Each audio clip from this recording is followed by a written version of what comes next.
They called her America's sweetheart, a title that masked the betrayals lurking behind her perfect smile. Doris Day, who rose from a Cincinnati jazz singer to become Hollywood's biggest box office draw, spent her life bringing joy to millions while privately facing devastating losses. From the ashes of a devastating car accident that ended her dancing dreams at age 15, she would rise to claim her place among Hollywood's elite, her voice and charm captivating audiences worldwide. But behind the sunny disposition and gleaming success lay a pattern of betrayal that would ultimately strip her of everything she'd earned. Her story is a Hollywood tragedy played out in studio lots and mansions where talent and hard work built an empire, only to have it stolen by those she trusted most. By the time the truth emerged, after her third husband's death in 1968, even those who knew her best were shocked to discover that one of Hollywood's wealthiest stars had been left deep in debt. In the working-class neighborhoods of 1920s Cincinnati, where German immigrants held tight to their dreams of American success, Doris Mary Anne Kappelhoff was born into a world far removed from the Hollywood lights that would later define her.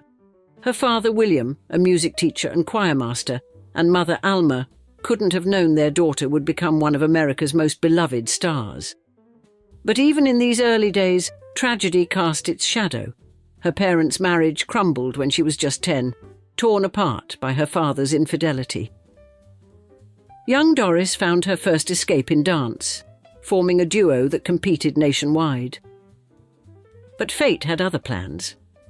On the 13th of October 1937, a freight train collided with the car carrying the teenage dancer, shattering her right leg and her dreams of a dancing career. It was during her long recovery, confined to bed with a broken spirit and broken bones, that Doris discovered her true gift.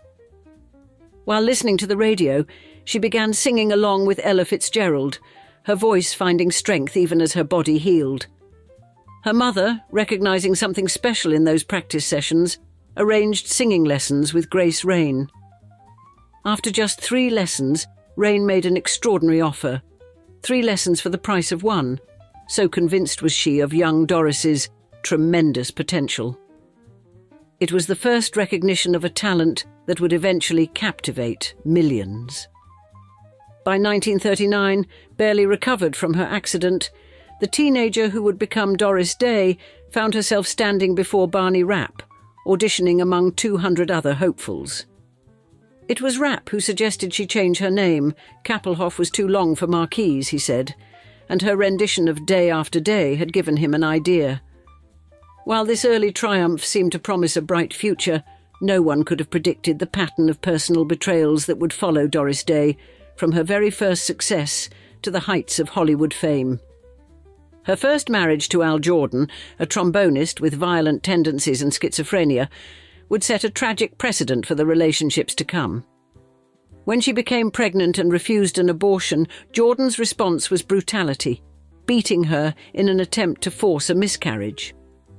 The child would survive to become Terry Melcher, but the marriage wouldn't last beyond 1943, marking the first of Day's 4 marriages and setting a pattern of personal turmoil that would contrast sharply with her public persona. Yet even as her private life faltered, her star began to rise. By 1945, her voice had found its way into the hearts of war-weary Americans with Sentimental Journey, an anthem for servicemen dreaming of home. The sweet-voiced girl from Cincinnati was on her way to becoming one of the most powerful forces in entertainment, even if that power wouldn't be enough to protect her from those closest to her. By 1948, destiny came calling in the unlikely form of a missed audition. When Julie London failed to appear for her screen test for Romance on the High Seas, Doris Day, still known primarily as a band singer, found herself before the discerning eye of director Michael Curtiz. Her confession to Curtiz would become Hollywood legend. "I'm a singer. I've never acted," she admitted frankly. But rather than reject her, Curtiz was charmed by her honesty and those all-American freckles. In that moment of candor, a film star was born. The transition from bandstand to silver screen proved seamless. Her first film provided not just a starring role, but a #2 hit recording, It's Magic, arriving just 2 months after her first #1 hit, Love Somebody. Day wasn't just crossing over, she was conquering new territory entirely. As the 1950s dawned, Day's star rose meteorically. Warner Brothers recognized they had struck gold, casting her in a string of musicals that showcased both her voice and her emerging screen presence. But it was I'll See You in My Dreams in 1951 that proved her true commercial power, breaking box office records that had stood for 2 decades. The roles grew more substantial, culminating in her triumph as Calamity Jane in 1953. The film gave her another lasting gift. Secret Love won the Academy Award for Best Original Song and became her 4th #1 hit. Day wasn't just a movie star, she was a one-woman entertainment empire. But it was her dramatic turn in Love Me or Leave Me in 1955, starring opposite James Cagney, that revealed the true depth of her talent. Playing singer Ruth Etting, Day proved she was more than America's sweetheart. She was a serious actress capable of holding her own against Hollywood's heavyweights. Even Cagney himself praised her ability to project the simple, direct statement of a simple, direct idea without cluttering it. By the end of the 1950s, Day had successfully reinvented herself yet again.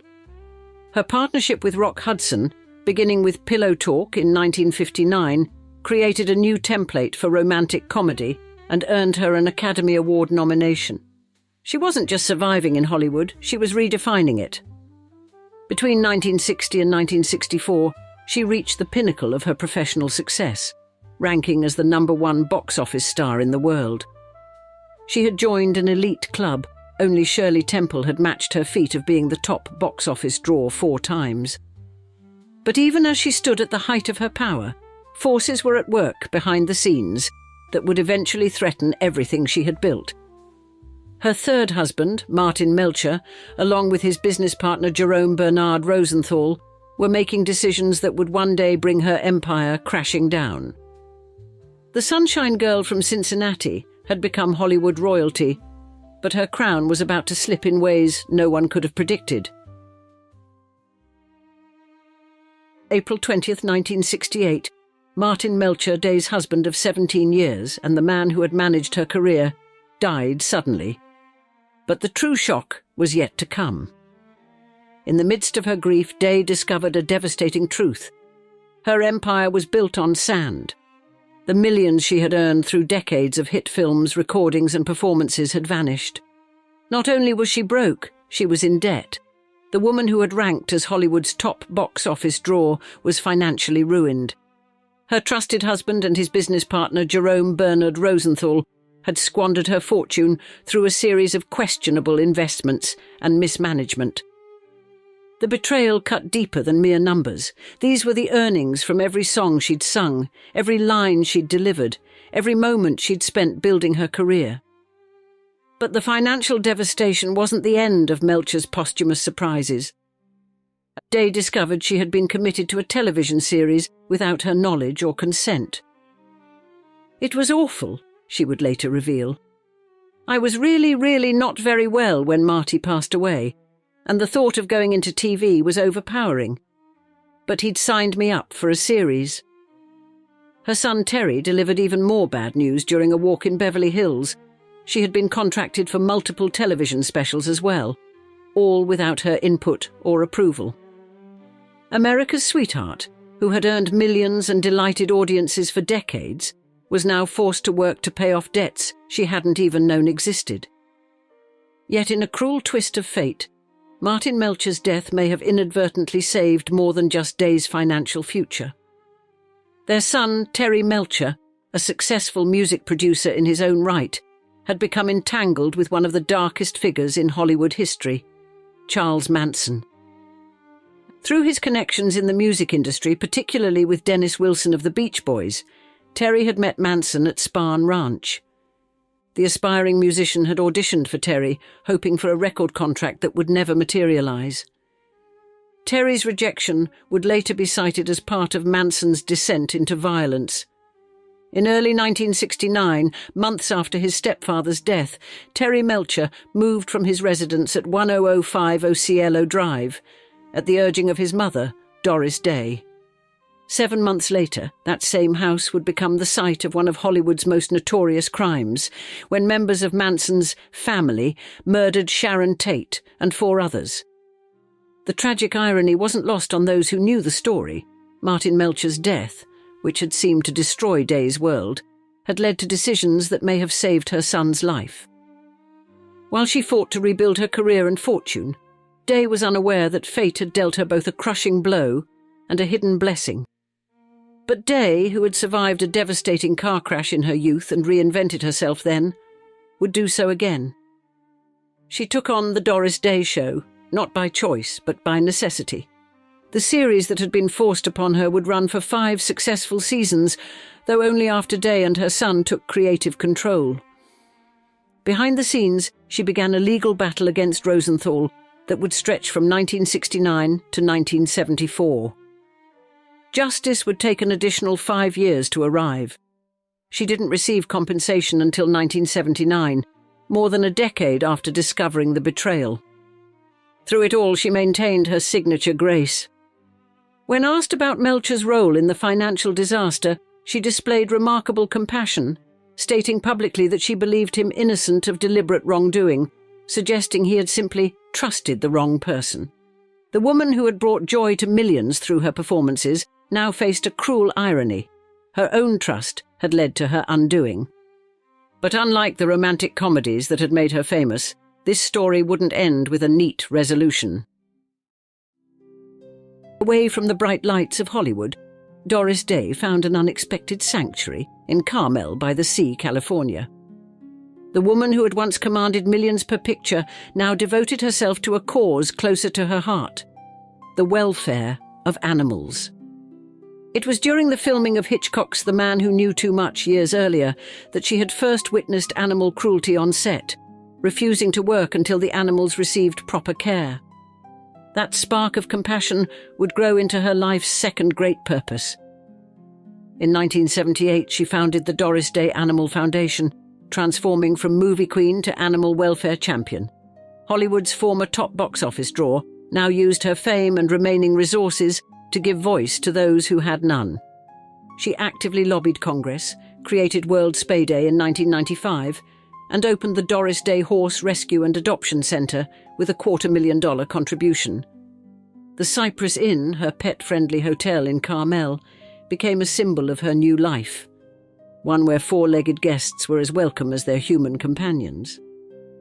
It was a far cry from the sound stages of Warner Brothers, but it brought her a different kind of fulfillment. Yet even in retreat, the entertainment world couldn't quite let her go. In 2011, at the age of 89, she released My Heart, a collection of previously unreleased recordings produced by her late son, Terry. The album reached the UK top 10, making her the oldest artist to chart with new material. Even in semi-retirement, she was still breaking records. Honours continued to flow. The Presidential Medal of Freedom in 2004, a Grammy for Lifetime Achievement in 2008, the Los Angeles Film Critics Association's Career Achievement Award in 2011. But Day remained steadfast in her privacy, declining both the Kennedy Center honors and tributes from the American Film Institute because they required in-person appearances. She lived her final years quietly in Carmel, surrounded by her beloved animals, accepting the occasional telephone interview, but largely staying out of the public eye. Her last public statement came just weeks before her death, reflecting on Calamity Jane as her favourite film. A fitting choice for a tomboy from Cincinnati who had conquered Hollywood. When Doris Day passed away from pneumonia on the 13th of May 2019 at the age of 97, she left behind more than just a legacy of films and recordings. She had shown that there could be life after betrayal, purpose after loss, and that a second act could be as meaningful as the first. In accordance with her wishes, there was no funeral service, no grave marker, no public memorial. Thus, perhaps the greatest tragedy in Doris Day's story isn't the lost fortune or the betrayed trust. It's that even America's sweetheart, with all her talent, fame, and success, couldn't escape the dark side of Hollywood's glittering promise. Her journey from Cincinnati jazz singer to box office queen to betrayed star serves as a cautionary tale of how wealth and fame offer no protection against those closest to us. And now I'd like to see you in the comments. Were you familiar with the tumultuous life of Doris Day? I can't wait to hear your thoughts below, and thanks for joining us for another episode. Ta-ta until next time.